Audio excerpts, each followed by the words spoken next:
بسم اللہ الرحمن الرحیم۔ آج سورہ نور کی آیت نمبر 27 سے آیت نمبر 30 تک لفظی ترجمہ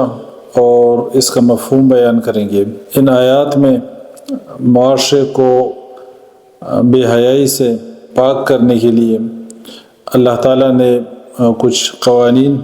اس پورے رکوع میں بلکہ بیان فرمائے ہیں۔ تیسرے رکوع میں بیان ہوا تھا کہ شیطان کے قدموں کی تابعداری نہ کرو، شیطان کے قدموں کی پیروی نہ کرو، وہ بے حیائی اور برائی کا حکم دیتا ہے۔ آج ہم جو آیات بیان کریں گے آیت نمبر 27 سے آیت نمبر 30 تک، ان آیات میں پرائیویسی کی جو رسپیکٹ ہے اس کو بیان کیا گیا ہے، اور پرائے گھروں میں یا کمرے میں داخل ہوتے ہوئے پرمیشن ضرور لینی چاہیے۔ اسی طرح برائیوں سے اور بے حیائی سے بچنے کے لیے نگاہوں کو نیچا رکھنے کا حکم دیا گیا ہے۔ اعوذ باللہ من الشیطان الرجیم، یا ایہا الذین آمنوا لا تدخلوا بیوتا غیر بیوتکم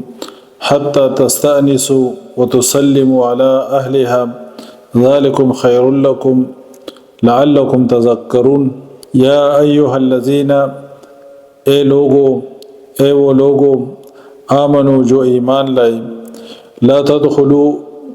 نہ تم داخل ہو، بیوتاً گھروں میں، غیر بیوتکم سوائے اپنے گھروں کے، حتی تستأنسو یہاں تک کہ تم اجازت لے لو، وتسلمو اور تم سلام کر لو، علی اہلہا ان میں رہنے والوں پر، ذالکم یہ، خیر بہت بہتر ہے، لکم تمہارے لیے، لعلکم تاکہ تم تذکرون نصیحت حاصل کر لو۔ اس آیت میں اللہ تعالیٰ نے فرمایا کہ جب تم اپنے سوا اور گھروں میں داخل ہو تو پہلے پرمیشن لو، سلام کرو۔ اور مرد کے لیے اپنے گھر سے مراد وہ گھر ہے جس میں اس کی بیوی ہے، اپنے کمرے سے مراد وہ کمرہ ہے جس میں اس کی بیوی ہے، آپ کے پیرنٹس کا الگ گھر ہے،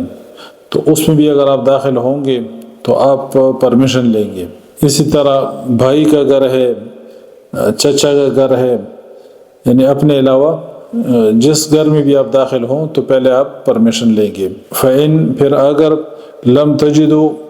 نہ پاؤ تم، فیہا ان میں عہدن کسی کو، فلا تدخلوها تو نہ تم داخل ہو، حتیٰ کہ یؤذن اجازت دی جائے، لکم تمہیں، وَإِن اور اگر قیل کہا جائے، لکم تم سے، ارجعو کہ لوٹ جاؤ، فرجعو تو تم لوٹ جاؤ، ہوا ازکا یہ بہت پاکیزہ ہے، لکم تمہارے لیے، واللہ اور اللہ بما اس کے ساتھ جو تعملون تم عمل کرتے ہو، علیم خوب جاننے والا ہے۔ اس آیت میں اللہ تعالیٰ فرماتے ہیں کہ اگر تم کسی کو نہ پاؤ تو تم ان گھروں میں داخل نہ ہو حتیٰ کہ تمہیں اجازت ملے، اور اللہ تعالیٰ فرماتے ہیں کہ اگر تم سے کہا جائے کہ واپس ہو جاؤ تو تم لوٹ جاؤ، اس میں پاکی ہے تمہارے لیے، اور اللہ تعالیٰ جانتا ہے جو عمل تم کرتے ہو۔ تو پرمیشن کے بغیر کسی کے گھر میں داخل نہیں ہونا، اور پھر اگر گھر پہ لوگ موجود بھی ہیں اور آپ کو پرمیشن نہ دیں اور آپ کو کہے کہ واپس ہو جاؤ، یعنی اس وقت پہ وہ آپ سے ملاقات نہیں کرنا چاہتے تو آپ واپس ہو جائیں، اس کا جو ہے نا برا بھی نہیں منانا، اور اللہ تعالیٰ فرماتے ہیں کہ اس میں تمہارے لیے پاکی ہے۔ لیسا نہیں ہے علیکم تم پر، جناح کوئی گناہ، ان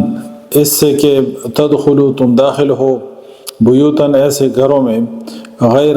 کہ نہیں، مسکونت سکونت ہوتی، فیہا ان میں، متاع منفعت ہو، لکم تمہارے لیے، واللہ اور اللہ یعلم جانتا ہے، ما جو تبدون تم ظاہر کرتے ہو، وما تکتمون اور جو تم چھپاتے ہو۔ اللہ تعالیٰ فرماتے ہیں کہ ایسے گھروں میں داخل ہونا جن میں لوگ نہیں رہتے، یعنی ان میں تم پر کوئی گناہ نہیں اگر ان میں تم داخل ہوتے ہو بغیر اجازت کے، جس طرح بازار ہیں یا ریسٹورنٹس ہیں اسی طرح دکانیں ہیں، تو ان میں آپ بغیر اجازت کے داخل ہو سکتے ہیں۔ ایسے پرانے گھر جو بہت پرانی آبادیاں ہوتی ہیں اور جن کے کوئی مالک نہیں ہوتے، جن میں کوئی رہتا نہیں، تو اس میں اگر تمہاری کوئی منفعت کی چیز ہے، کوئی فائدے کی چیز ہے، جس طرح بازار میں انسان کی فائدے کی چیزیں ہوتی ہیں اور اس طرح دکانوں میں، اس طرح ریسٹورنٹس پر، تو ان جگہوں پر آپ اجازت کے بغیر داخل ہو سکتے ہیں۔ قل آپ کہہ دیجئے للمؤمنین مومنوں سے، یغضوا وہ پست رکھے، من ابصارہم اپنی نگاہیں، ویحفظوا اور وہ حفاظت کریں، فروجہم اپنی شرمگاہوں کی، ذالک یہ ازکا پاکی ہے، لہم ان کے لیے، ان اللہ بے شک اللہ خبیر خوب خبردار، بما یصنعون ان کاموں سے جو وہ کرتے ہیں۔ اس آیت میں اللہ تعالیٰ فرماتے ہیں کہ مومنین سے کہہ دیجئے کہ نگاہوں کو نیچے رکھیں اور اپنی شرمگاہوں کی حفاظت کریں، یہ بہت پاکیزہ ہے ان کے لیے۔ نامحرم پر غیر ارادی طور پر جو انسان کی نگاہ پڑتی ہے، جس طرح چلتے ہوئے انسان کو کوئی نظر آ جاتا ہے، یا آپ کہیں پہ بیٹھے ہوئے یا کوئی بھی آپ کے سامنے آ جائے، تو